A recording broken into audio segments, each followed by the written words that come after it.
So recently here on Hermitcraft, we've been getting stuck in with some redstone engineering. We have created this marvellous AFK cow cooker that takes advantage of a cauldron with lava inside. And in the following episode, we went deep on the mechanics of creating an industrial chicken farm, and it turned out to be a great success. But today, my friends, I have a treat for you, for I have been on an adventure through the caves of the Hermitcraft world, looking for cobwebs of all things. This next redstone contraption is going to take advantage of cobwebs in a big way. Earlier in this season they called me Xisuma, but I think this was some sort of foreshadowing for what you're about to see behind me. A combo chicken farm unlike anything else. I mean, it collects eggs and it cooks all of those chickens. I hope you were paying attention to what was over my shoulder then. Yes, we have an insane amount of chickens continuously falling down these cobwebs, and at the very bottom, they get cooked. Yes, after we built last episode's monstrosity of a farm, Cybot showed me this concept using cobwebs for the baby chickens to traverse downwards. If I remember correctly, there's 64 of them in total, and by the time they make it down to the bottom, they then grow into adults. And this descent downwards bypasses the entity cramming, and then that oak log, that cooks the chickens after they've just grown into an adult. Of course, the oak log has been set on fire, which is a little more reliable than using lava, which can destroy the items. Instead, the items will drop on top of this half slab away from the fire itself, which can also destroy items. So this minecart here has been slightly nudged into that honey block, which means that its hitbox actually sits over both of these hoppers. And so here we have your classic impulse item filter, and if I just look in there, you can see how it's set up with the feathers, and on the other side, the cooked chicken, and they get loaded into shulker boxes. It all seems so simple, right? But up the top here, there's even more redstone engineering. And also, it gets a bit hairy around here. You can see my frame rate dropping, the noise increasing, as we have a lot of chickens laying eggs. So we have those vines to stop entity cramming, a whole bunch of adult chickens, minecart hoppers down below to pick up the eggs, and then they make their way down into the dispensers that hatch the baby chickens into the cobwebs. Those dispensers are activated by this clock here.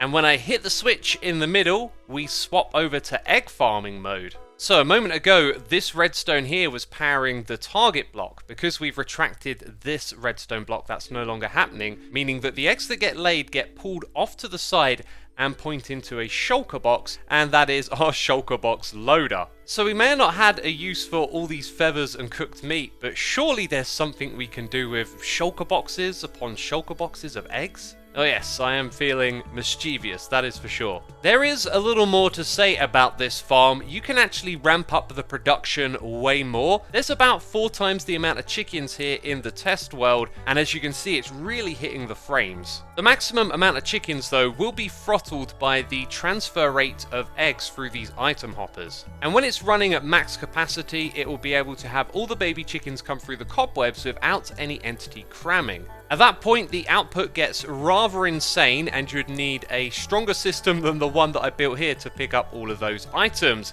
which you can increase by using a fox with a sword. So what you haven't seen is that I undertook my own little adventure here on the server with the fox, trying to get it into the farm. I learned something interesting along the way, is that they prefer feathers to swords. So what you have to do is give them a piece of meat, which they'll eventually eat, take away the feather, and then you can give them your sword, which has fire aspect on to cook the chicken, and it has looting free to get more drops. So I was actually able to get the fox into the farm without pretty much any hassle whatsoever. He was holding the sword and everything was good to go. But then it failed in an unexpected way. The fox actually ended up ditching the sword, and I couldn't quite figure out why. Now this wasn't because the sword broke, as I'd used a wooden one in the testing environment, as a wooden sword has a much lower durability than a netherite sword does. But eventually, I think I learned what the issue was. Despite not discovering this issue in my original testing, I think I've sussed out what's going on here. It's when the chicken dies higher up that the fox can grab the item before the minecart hopper below does.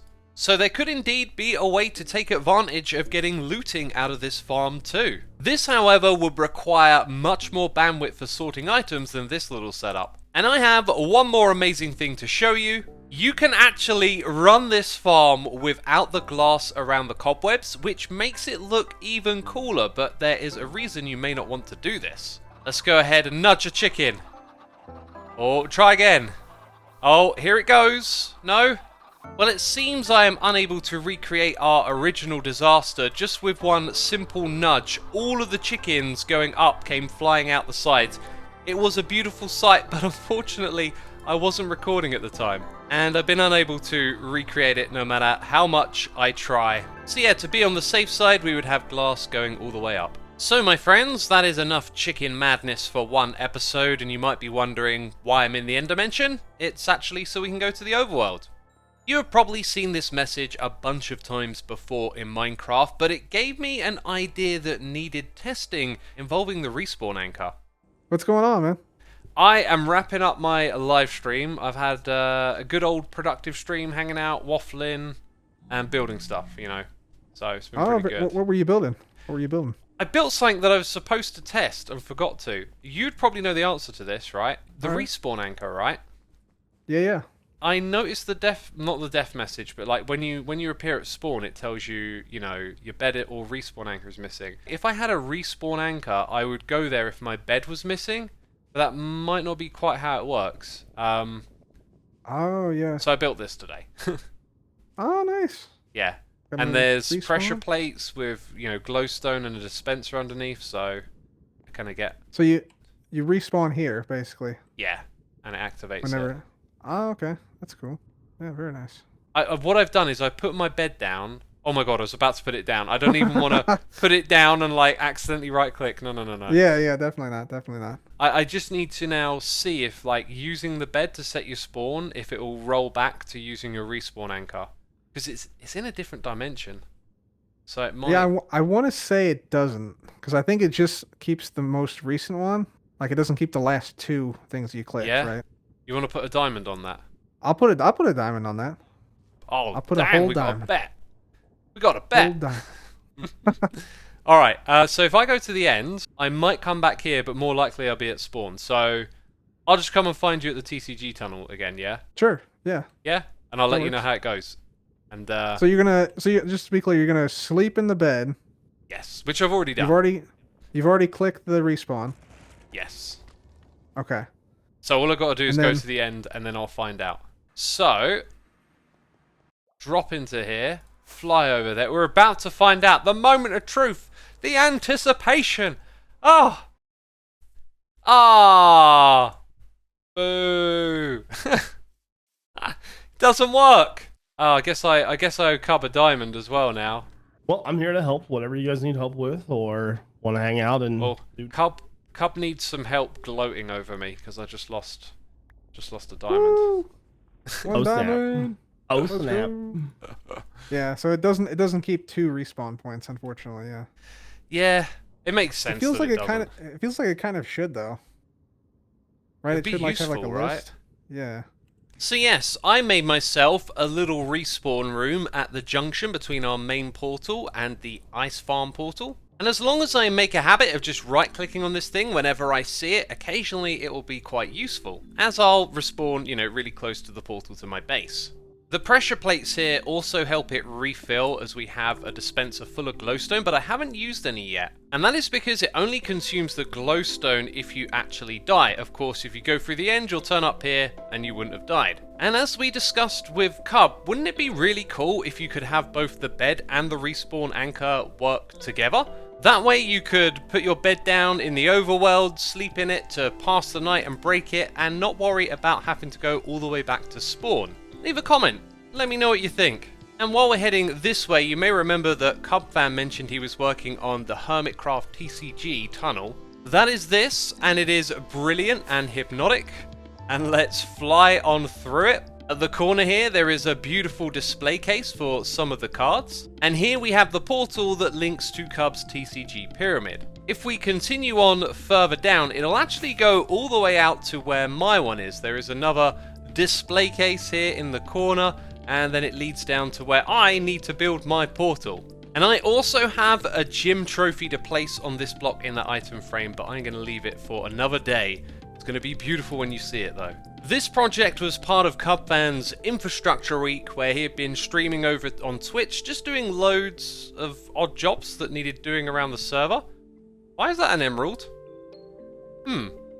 Indeed. And I've got another for you, because, you know, when you make videos, you're always trying to link everything together.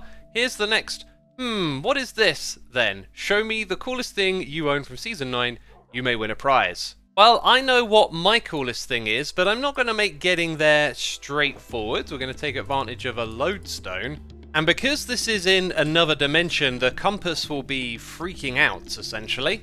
Oh yes, it's all just a little bit on the cryptic side, right? I believe this is the work of Zombie Cleo, so you'll have to check out her episode to find where this leads to and what exactly it leads to too. So my friends, I need to head over to iBuy, and there is a new tunnel for the shopping district here with mini representations of the various shops that can be found in that area, including something rather delightful and animated. That, my friends, is a roly-poly panda.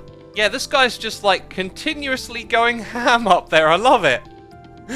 What's up with you, buddy? Oh, that's so cool. Yeah, this is another part of Cubvan's Infrastructure Week, just decorating another one of the tunnels here in the Nether Hub. Oh, also you can feed the panda. Right.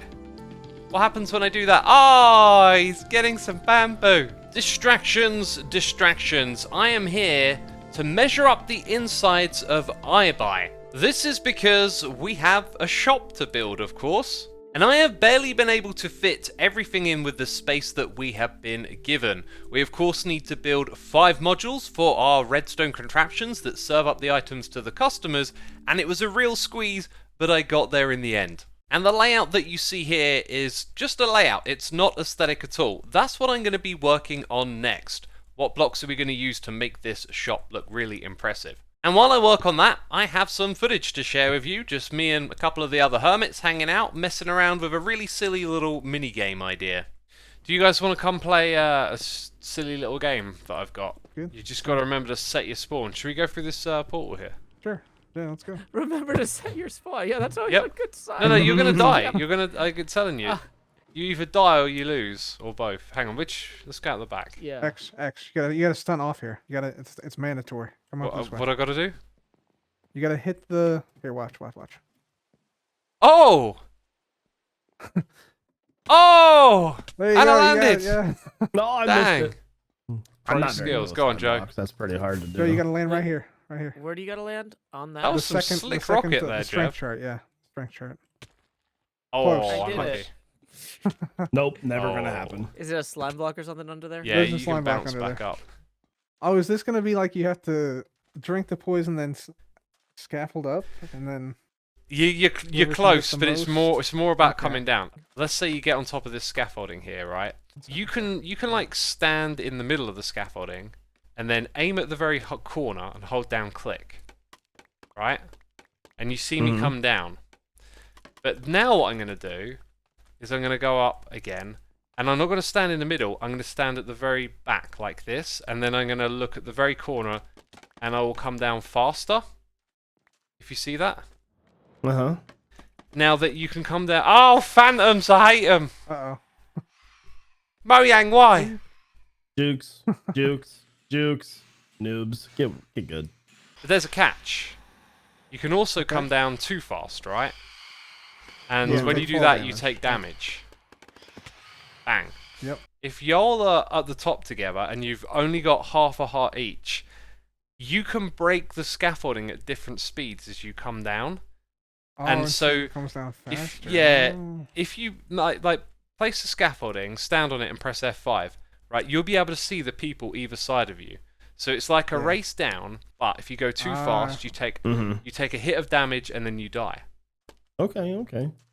What do we stand to win here, Xisuma? It Yeah, feels I like want you're the something. I only one want who's winning. something. I don't know. I didn't have a prize in mind. You get bragging rights, so Bragging you beat rights. the others. Right. Yeah. Okay. All right, I'm ready whenever. 3, 2, 1, go. I'm gonna be like Donkey Kong with coffee. Oh, Jev's in the lead. Cub's got a Let's risk. go! Oh, Cub's taking him over. Oh, dang. Oh, Jeff, you got. Oh, Jeff tried I to had catch to up. He's dead. I had to full send it there for a moment. Hey, Oh, I set my there it spawn to is. respawn There it is. somewhere Well else. done, guys. Edge. That was close. that Oh was nerve-wracking. no! Shall I 3, 2, 1 it? Are you ready? I'm Yes, ready to go. please. All right. 3, 2, 1, go. Oh, slow start. Oh, Jim! Oh! no. Slow and steady wins the race. Can Joe pull it off? Howdy, y'all. Joe Hill's right here. Woo! Awesome. Nice. GG, Joe. Because I don't have one. That's a fun game. That's really Xisuma, good. Yeah. That's a good. That's Yeah, a good that was cool, Lex. premise. I gotta think. go, but Yeah. catch y'all See you later. later, man. So I hope you enjoyed that. As Cub fan said, it's a pretty good premise for a mini game, maybe something that we'll elaborate on. But while you were watching that, I were gathering some resources for our build over at iBuy. I've got a few shulker boxes here full of materials, but I need to pick up some more. We need sculk blocks, and of course we get plenty from our very noisy Guardian sculk combo farm. And Guardian drops are actually some of the things we're going to be selling over at iBuy. But for now I'm going to fill up a box full of sculk because we need plenty of it for our shop. And I can remark on my experience over here farming this stuff up. Made a sort of interesting discovery. You see these two netherite hose? Well, I use these over here by going AFK and sitting in the minecart, just holding down click. One of the cool things I can do here is actually detach my camera so you can see this thing in operation. And it kind of looks like it could run a little bit faster overall. We need to get more guardians out of the farm down below.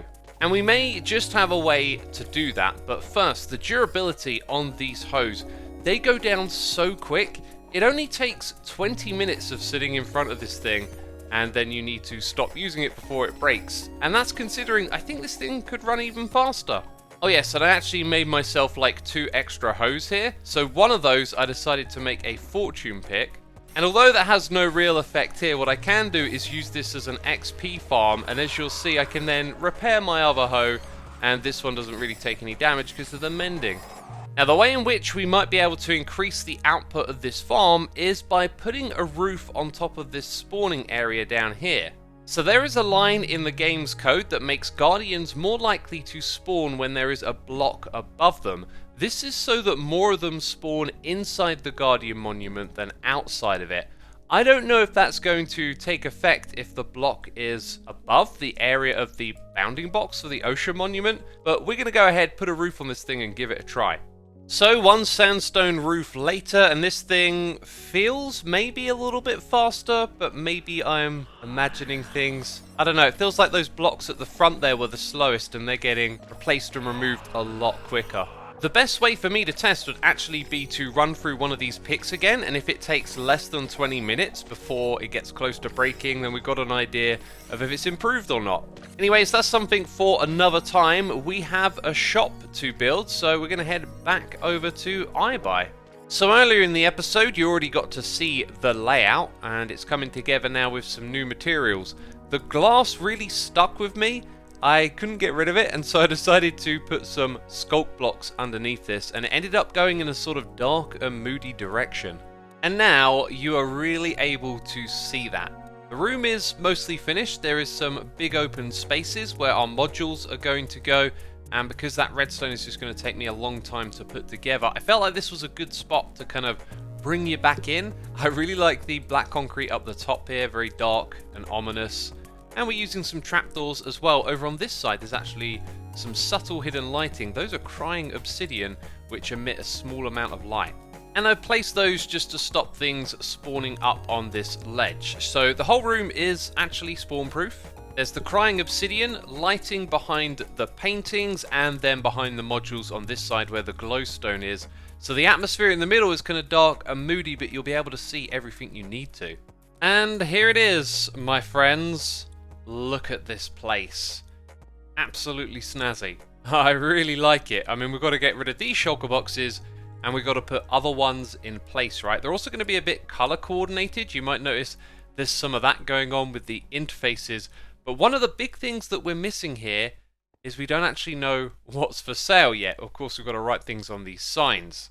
And I love the luminosity of being able to color these and use the glow ink, but it does sort of pop out a little bit too much, as you can see. Anyways, what about the master plan here? We got some basic welcome instructions for the 3 different types of sale that we're making. Then over here at your selection, there's a lectern. This is a bit of an afterthought, so it's kind of like up here, but it explains how to pay and what's for sale. And with this one, you put your payment in the barrel and then you press the button. Same dealio for these ones too. And I'll click on this one in case you want to pause the video and read the book. So you might have noticed that something was missing, and that is of course the shulker boxes. And the reality here is I should have already had these in place, but luckily there's a trick we can deploy. So if I stand next to this trapdoor and swim along these repeaters, I can place the shulker boxes. And yes, I said swim, because this is the swimming animation. And now we have all of these facing the correct way. We're not able to open any of these except the ones that's selected. And they're the yellow shulker boxes. They're supposed to go over here. So here it is, the final look for the area. Things aren't quite finished just yet. In fact, you might spot a few chests lying around. These are all just materials that I need to process and get inside of the system, as we had a bunch of barrels lying around here. And now that that's been cleaned up, you can really get a feel for this room, and I'm loving this project so much. But it feels like it's just begun, because it's going to take a lot of effort to actually stock everything up. And while I was doing that, I found some redstone. Yeah. Shulker boxes of redstone, which I actually ran out of getting all the redstone together to make this project come to life. So I think my intention was to sell this somewhere, and with all the items I just lost track of it. I think I'm actually going to hold on to my redstone for now. So we are practically ready for business, and I just want to wrap this up so I can have my video rendering while I'm sorting out all of that stock. So by the time the next episode starts, I hope I can be reporting on some sales at the shop if we can get some hermits over here. And it is a busy place on the server, since there are a lot of other shops here, of course. We will find out in the next episode of Hermitcraft, so please do leave a comment down below, let me know what you thought of this project, because I absolutely loved how it turned out. And while you're down there, leave a like to support the channel, subscribe if you haven't done so already, and I'll see you soon with another episode of Hermitcraft. Bye bye!